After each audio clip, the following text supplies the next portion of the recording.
Assalamualaikum warahmatullahi ta'ala wabarakatuh. Ahlan wa sahlan wa marhaban, sahabat Quran dimanapun berada, Bapak Ibu sekalian yang dimuliakan Allah, adik-adik. InsyaAllah pada kesempatan kali ini kita akan lanjutkan kembali belajar tajwid Quran pada surah Al-Baqarah.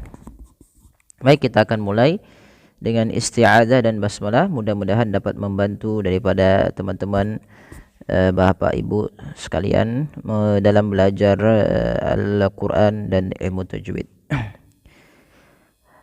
A'udzu billahi minasy syaithanir rajim.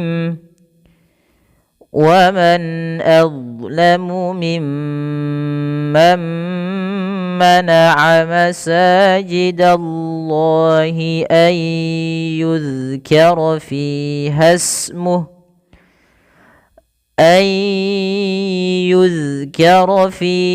اسمه وسعى في خرابها أولئك ما كان لهم أن يدخلوها إلا خائفين لهم في الدنيا خزي ولهم في الآخرة عذاب عظيم.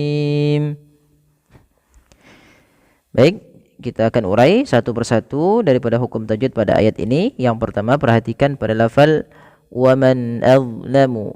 Ya, di sini maaf bukan mad tabi'i tapi di sini izhar ya teman-teman.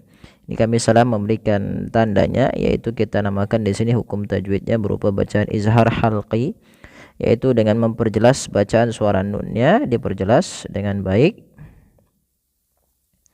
Karena izhar itu artinya berasal dari kata azharu yudhiru, artinya al-bayan wal wuduh, artinya jelas. Berarti di sini apa yang diperjelas?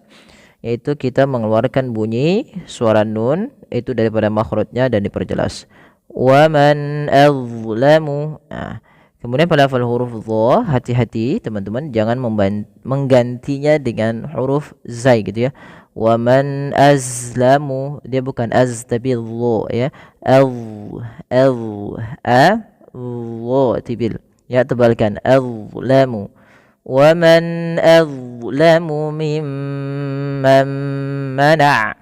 Kemudian pada lafal mimma, di sini ada bacaan gunnah pada lafal mim berharakat tasydid. Maka teman-teman, ketika kita membaca mim tasydid ini, itu perlu ditahan suara gunnahnya ya, atau memahan suara mimnya. Mimma, tidak langsung mimman mana'a. Kebanyakan kita mungkin kadang terlupa tidak menahan mimnya, harusnya ditahan dulu. Inilah yang dinamakan dengan gunnah. Mana'a. Di sini ada nun berharokat sukun bertemu dengan mim. Nah, cara membacanya ketika kita mendapati nun sukun atau tanwin bertemu dengan huruf yang 4, diantaranya adalah mim ya, atau mim, kemudian ya, waw, dan 4 huruf ini, maka suara mimnya dimasukkan kepada setelahnya, dan itu yang kita namakan dengan idgham. Nah, di sini idghamnya dinamakan dengan idgham ma'al gunnah atau idgham bi gunnah, yaitu nunnya masukkan kepada huruf mim, sehingga bukan lagi mim man mana'a tapi mim man mana'a. Kami ulangi, mim man mana'a, sama ditahan dalam lafal mimnya, menahan juga dengan bunyi nya sepanjang 2 harakat. Kemudian masajidallahi, ada sin berharokat fathah bertemu dengan alif, maka di sini mad tabi'i panjangkan 2 harakat. Kemudian lafal Allah, ini enggak ada bacaan gunnah ya teman-teman, ini salah ya. Masajidallahi, di sini tebalkan huruf Allahnya. Kemudian ayyuzkara,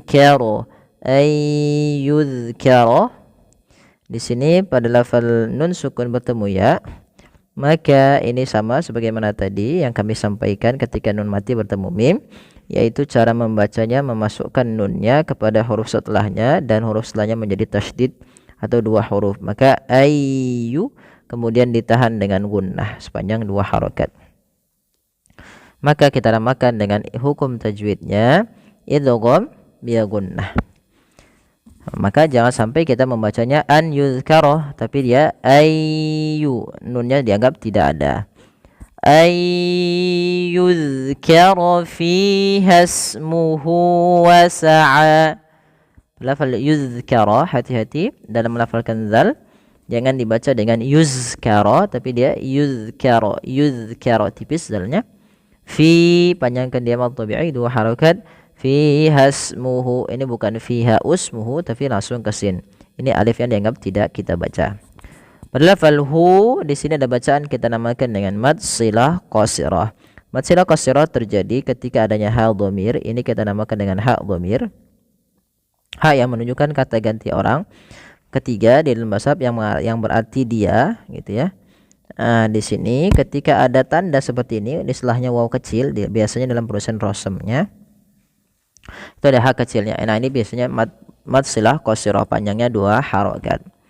Kemudian wasa'a fi kharabiha, a, fi, ro, dan ha, keempat ini merupakan bacaan mad tabi'i sehingga bunyinya harus sama.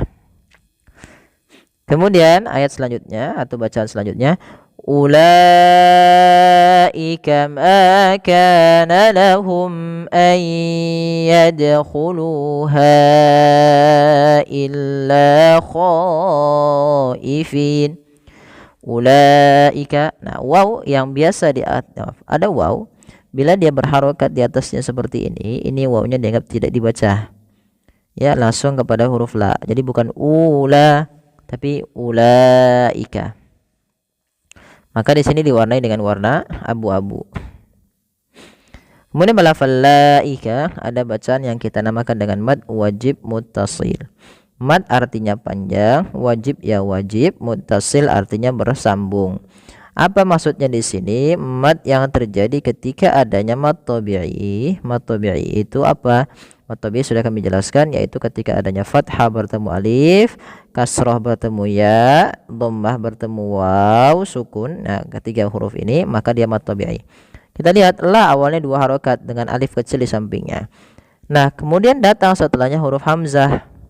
Nah, ketika ada mad tabi'i bertemu dengan hamzah pada satu kata, ulaika satu kata, dan inilah yang dinamakan dengan mad wajib muttasil, maka wajib dipanjangkan 4 harokat pada lafal la-nya dan tidak boleh dikurangi atau 5 harokat. Ulaika, seperti itu. Kita lanjutkan lagi. Ulaika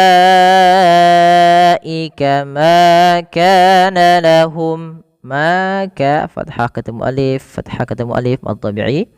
Lahum, di sini ada mim mati bertemu hamzah. Nah, ini kita hukumi dengan bacaan mim mati, ya, mim mati. Bacaan mim mati ada 3, salah satunya di sini kalau dia bertemu dengan huruf hamzah maka dinamakan dengan izhar syafawi. Cara membacanya ketika mim bertemu dengan hamzah wajib jelas. Kemudian pelafal ayyadkhulu, sama ada nun sukun bertemu dengan huruf ya, maka cara membacanya sebagaimana ayyuzkara, yaitu masukkan nunnya kepada huruf ya dan bunyi nunnya hilang, kemudian terdengar hanya bunyi ya-nya saja dan ditahan sepanjang 2 harakat. Ayyadkhulu, seperti itu. Kemudian pelafal dal, huruf dal di sini adalah bacaan qalqalah yang dimana dalnya harus mantul, tidak dibaca ayyadkhulu. Sering terjadi tidak memantulkan bacaan huruf dal. Ini yang salah. Padahal dia harus dipantulkan. Ayyadkhulu, yad, jangan yad, jangan menambahkan hamzah, itu juga salah. Ayyadkhuluha illa khaifin. Kemudian melafal ha illa ada mad jaiz munfasil. Artinya di sini adalah mad yang terjadi ketika ada mad tabi'i bertemu dengan hamzah tapi dia terpisah hamzahnya, maka dinamakan dengan munfasil. Munfasil itu artinya terpisah. Apa yang terpisah? Hamzahnya tidak pada satu kata sebagaimana tadi ulaika, maka dinamakan jaiz. Nah, di sini kita berapa harokat? Sama, panjangnya 4 atau 5 harokat. Kemudian illa mad tabi'i khaifin. Nah, ini sama seperti ulaika, yaitu bacaan mad wajib muttasil, maka khonya wajib dipanjangkan 4 harokat atau 5 harokat. Kemudian pada falfin di sini sebenarnya ada mad mad arid disukun kalau kita berhenti. Nah, kemudian tanda jim di atas ini berarti kita boleh wakaf. Sebagaimana tadi kami lupa menjelaskan hukum-hukum yang berkenaan dengan tanda-tanda wakaf. Kemudian lahum fid dunya khizyun wa lahum fil akhirati adzabun 'adzim. Lahum fi mim mati bertemu fa, jelas izhar syafawi. Fid dunya ada di sini alif lam, kita namakan dengan alif lam syamsiyah, yaitu alif lam yang tertulis tapi tidak dibaca lamnya, langsung ke huruf dal dan dia ditasydidkan. Fid dunya, ini ada nun sukun bertemu ya. Pada dasarnya ketika nun sukun bertemu dengan ya itu harus diidghamkan, tapi karena di sini dalam satu kata maka tidak diidghamkan, dan kita hukumi dengan apa? Dengan izhar mutlak. Maka dijelaskan, dijelas dengan baca jelas fid dunya, tidak dibaca fid dunya tapi fid dunya. Kemudian khizyun wa lahum, khizyun wa lahum, masukkan di sini ada tanwin pada lafal yun ketemu dengan waw, maka cara membacanya masukkan tanwin kepada huruf waw, tidak lagi khizyun walahum tapi langsung waw, khizyun walahum. Mim mati bertemu fa sama jelas idhar syafawi. Fil akhirati, di sini ada huruf hamzah bertemu dengan huruf mad. Apabila ada hamzah bertemu dengan huruf mad, ini kita namakan dengan mad badal, teman-teman. Ya, baik itu nanti hamzahnya bertemu dengan waw mati atau hamzahnya bertemu dengan ya mati atau dengan alif. Ketiga-tiganya ketika ada hamzah bertemu dengan huruf mad yang 3 alif waw ya, maka dinamakan dengan mad badal, panjangnya 2 harokat. Maka tidak dibaca fil akhirati tapi fil akhirati. Kemudian azabun azim, bun ketemu dengan ain, jelas di sini tanwin bertemu ain, maka dinamakan dengan izhar halqi. Maka suaranya tidak boleh ditahan-tahan, harus diperjelas. Kemudian azim di sini ya ada mad arid disukun, yaitu terjadi ketika adanya huruf yang dimatikan di akhir bacaan yang sebelumnya ada huruf mad, baik itu waw, alif ataupun